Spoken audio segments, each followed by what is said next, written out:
ঢাকাই সিনেমার শাকিব খান ও স্বপ্ন বুবলির অধ্যায় সবারই জানা। পর্দার জীবন থেকে শুরু করে ব্যক্তিগত জীবন যেন প্রকাশে তাদের। বুবলির সাথে শাকিব খান বরাবরই নীরব, কিন্তু নায়িকা তার বিপরীত। তবে আবার কথা বললেন নায়ক। সম্প্রতি একটি গণমাধ্যমকে তিনি জানান তার জীবনে বুবলির কোনো অস্তিত্ব নেই। বুবলিকে নিয়ে কথা বলতে লজ্জাবোধ করেন তিনি।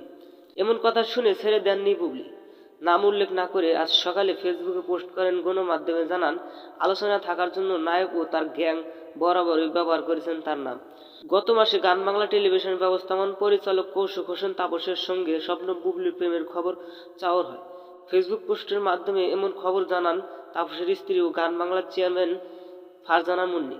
যদিও পরবর্তী সময়ে মুন্নি জানান অন্য কেউ তার ফেসবুক হ্যাক করে এমনটা লিখেছে। এর কয়েকদিন পরে মুন্নির একটি কল রেকর্ড ফাঁস হয়। ফাঁস হওয়ার সেই রেকর্ডের বিষয়বস্তু ছিল তাপস বুবলির প্রেম। তাপস বুবলির প্রেমের খবর যখন সামনে আসে তখন ভারতে অনন্য মামুনের দরদ সিনেমার শুটিং করেছিলেন শাকিব খান। কাজের ব্যস্ততার মাঝেও তিনি শুনেছেন এর খবর। সে সময় মুখ খুললেননি এসব নিয়ে।